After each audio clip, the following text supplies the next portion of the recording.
Good morning student. आज हम लोग कक्षा 12वीं मॉड्यूल 2 सेशन 4 करने वाले हैं। इससे पहले हमने विभिन्न ग्राउंड, ट्रैक एंड फील्ड के बारे में पढ़ा है कि ट्रैक कैसे मार्क करना है।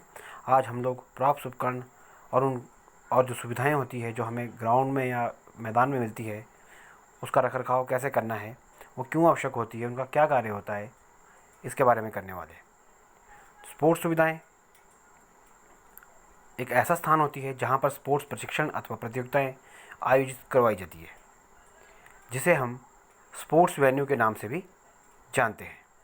स्पोर्ट्स सुविधाओं की सफलता उसके उपयोग के आधार पर सुनिश्चित की जाती है। इन सुविधाओं को लोकप्रिय बनाने के लिए उन्हें उपकरणों से सुसज्जित और उनका रखरखाव करने की आवश्यकता होती है। जो भी गेम्स होती है, जो भी टूर्नामेंट होते हैं या कोई खेलें होती हैं, उसके लिए हमें ग्राउंड बनाना पड़ता है और उसमें विभिन्न प्रकार के उपकरणों की आवश्यकता पड़ती है। खेल खेलने के लिए उपकरणों की आवश्यकता पड़ती है। तो खेलने के बाद जब हम लोग टूर्नामेंट हो जाते हैं तो जो हमारे पास स्पोर्ट्स का सामान होता है, उपकरण होते हैं, उनका रखरखाव भी अति आवश्यक होता है। कुछ चीज़ें तो ऐसी होती है कि जो थोड़े समय के लिए यूज़ होती है, उसका ख़राब हो जाती है। जैसे बैडमिंटन में शटल्स हो गई, ठीक है, उनका यूज़ होने के बाद उनको स्टोर करने की ज़्यादा ज़रूरत नहीं होती है, वो टूट जाती है एकदम से ही, ठीक है। लेकिन कुछ उपकरण ऐसे होते हैं जो कि लंबे समय तक हमारे लिए, ठीक है, उपयोगी होते हैं। जैसे गोल पोस्ट हो गए, बॉलें हो गई, ठीक है।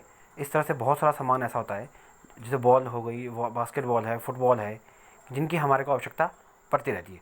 तो उनका रखरखाव कैसे करना है वो बहुत आवश्यक होता है, हमें पता होना चाहिए। इन सब की जिम्मेवारी एक शारीरिक शिक्षक की होती है। शारीरिक शिक्षा देने वाले अध्यापक के लिए आवश्यक है कि वह शारीरिक गतिविधियों की पेशकश के लिए उपयुक्त रूप से अनुभवी और सक्षम होने चाहिए। नियमित अभ्यास बच्चों को करवाते रहना चाहिए। छात्रों के लिए कोई भी अगर ग्राउंड में प्रॉब्लम है, उन्हें पता है, तो छात्रों को इस बारे में पहले ही पता होना चाहिए कि जो भी इस ग्राउंड में कोई उपकरण के साथ कोई जोखिम है, तो उससे अवगत अध्यापक को पहले ही छात्रों को करवा देना चाहिए। शारीरिक शिक्षा को निम्नलिखित सुविधाएं प्रदान करनी चाहिए। खतरे से मुक्त खेलने की सतह, हमारी जो खेलने की सतह है, ठीक है, जो ग्राउंड होता है उसका स्तर होता है, वो बिल्कुल सही होना चाहिए। वो इसमें कोई बच्चे को खेलते हुए कोई अपना खतरा या चोट लगने की संभावना उसमें कम होनी चाहिए। गतिविधियों के लिए पर्याप्त स्थान आवंटित किया गया होना चाहिए। एक नियमित और व्यवस्थित रखरखाव कार्यक्रम होना चाहिए। एक अच्छे सामान व्यवस्था होनी चाहिए वहाँ पे, ठीक है जी। अब जो हमारे इसमें उपकरण आते हैं, जो उपकरण होते हैं, शारीरिक शिक्षक की जिम्मेवारी होती है कि जो उपकरण स्कूल में होते हैं, विद्यालय में होते हैं, उनका सालाना निरीक्षण किया जाना चाहिए। उनको निरीक्षण होना चाहिए, भी देख रेख में होनी चाहिए। ऐसा ना हो कोई उपकरण है इसमें जंग लग गया हो, कोई टूटा हो और हमें ध्यान ना हो, इसलिए उनका निरीक्षण बीच बीच में करते रहना चाहिए, ठीक है जी। टूट फूट के लिए नियमित रूप से निगरानी की जानी चाहिए। उपयोग करने से पहले जांच की जानी चाहिए। उचित रूप से इस्तेमाल किया और सुरक्षित रूप से रखा गया होना चाहिए, ठीक है। ख़राब हो जाने पर इसे हटा दिया जाए। अगर ये ख़राब हो जाता है तो उसे हमें हटा देना चाहिए। शारीरिक शिक्षा में लगे छात्रों को इस बात का ध्यान रखना चाहिए कि अपने और साथियों के संबंध में सुरक्षित अभ्यास के बारे में सोचने का अवसर दिया जाना चाहिए। हमारी सोच ऐसी होनी चाहिए कि ऐसी नहीं होनी चाहिए कि अगर हमारे साथ कोई प्लेयर खेल रहा है तो हम उसको चोट लगाने की कोशिश करें। हमें दूसरों को भी एक, ठीक है, सुरक्षित वातावरण देना चाहिए। शारीरिक शिक्षक अध्यापक को इस बात को सुनिश्चित करना चाहिए कि जो मैदान की सतह है उसकी गुणवत्ता उनको बनाए रखनी चाहिए। नियमित रूप से उसका देखभाल या उसका रखरखाव करना चाहिए। नंबर 1, ग्राउंड की सफाई, जैसे कि पिच से पत्तियों, पत्थरों, कंकड़ों, ठीक है जी, और पत्थरों और नुकीली वस्तुओं को जो इसमें टुकड़े गिरे हो अगर, तो उन्हें हमें हटा देना चाहिए। यदि फर्श सीमेंट का बना है तो इसे रोज़ इसकी सफाई करें। कोर्ट पर केवल अनुशंसित, जो कि अनुशासित जूते हैं, जो भी बताया गया है कि इस तरह के जूते पहनने हैं, तो जूते चप्पल उसमें जो कि अनुमति जिनकी दी गई है वही पहनने चाहिए।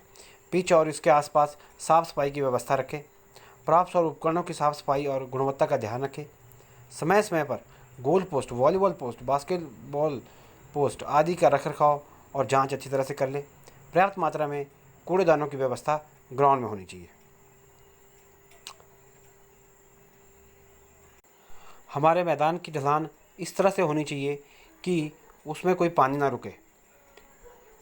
सभी प्रकार के कृत्रिम, ठीक है, घास हेतु रखरखाव दिशा निर्देशों का सावधानीपूर्वक अनुपालन करना चाहिए। प्रॉप्स और उपकरण का रखरखाव, प्रॉप्स और उपकरण है उनका रखरखाव भी अच्छी तरह से होना चाहिए। जैसे एक, ठीक है, फुटबॉल है, उसमें हवा के कितना होने चाहिए, जैसे 0.6 टू 1.1, ठीक है जी। और बास्केटबॉल है, उसमें 3.17 से लेके 4.0 का उसमें दबाव होना चाहिए, प्रेशर होना चाहिए। वॉलीबॉल में 0.30 से लेके 0.325 तक, ठीक है, इसमें हमारा दबाव होना चाहिए। बॉल उपयोग करने से पहले हमें बहुत सी बातों को ध्यान रखना पड़ता है। इसमें हमें ध्यान रखना चाहिए कि बॉल में सही दबाव से हवा भरी गई है या नहीं भरी गई है, ठीक है जी। इससे पहले कि आप बॉल में हवा भरे, सुई से, जो आपकी सुई होती है उसको हमें गीला कर लेना चाहिए। बॉल को फुलाकर बॉल को दबाएं, जबकि धीरे धीरे एक समय से एक कम मात्रा में हवा भरें। अगर आपके पास नई बॉल है तो शुरू शुरू में आपने उसमें कम मात्रा में बॉल में हवा भरनी होती है। एक बार में बॉल बहुत ज़्यादा हवा भरने से भीतर ट्यूब और उसका ट्यूब जो अंदर ब्लैडर होता है उसको फटने का नुकसान रहता है। बॉल जब हमने प्रयोग कर ली तो उसके बाद, बॉल को प्रयोग करने के बाद हमें क्या क्या सावधानी रखनी चाहिए। उपयोग के बाद थोड़ी हवा निकालें। यदि उपकरण के बाद बॉल में का हवा का दबाव बना रहता है, थोड़ी सी इसमें हवा निकाल लेनी है, ठीक है जी। एक मुलायम कपड़े की इसकी सतह को साफ़ कर लेना चाहिए।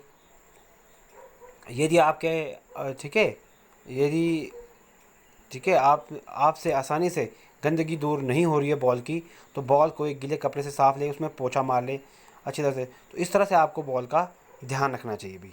बॉल को स्टोर कैसे करना है, बॉल को सीधे सूर्य के सामने एक ही जगह पर छोड़ने से बचे, मतलब सूर्य की रोशनी में एक सामने नहीं होनी चाहिए बॉल।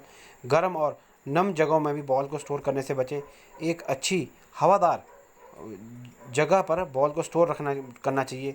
सीधे धूप के सामने एक अच्छी हवादार वाली जगह पर बॉल को नियमित रूप से फुलाए, ठीक है। बॉल को हमें सीधे सनलाइट के ऊपर, जहाँ पे सूर्य की रोशनी सीधी पड़ती है, वहाँ पे भी नहीं रखना चाहिए। एक हवादार जगह होनी चाहिए जहाँ पे हमें बॉल को अपने स्टोर करना चाहिए।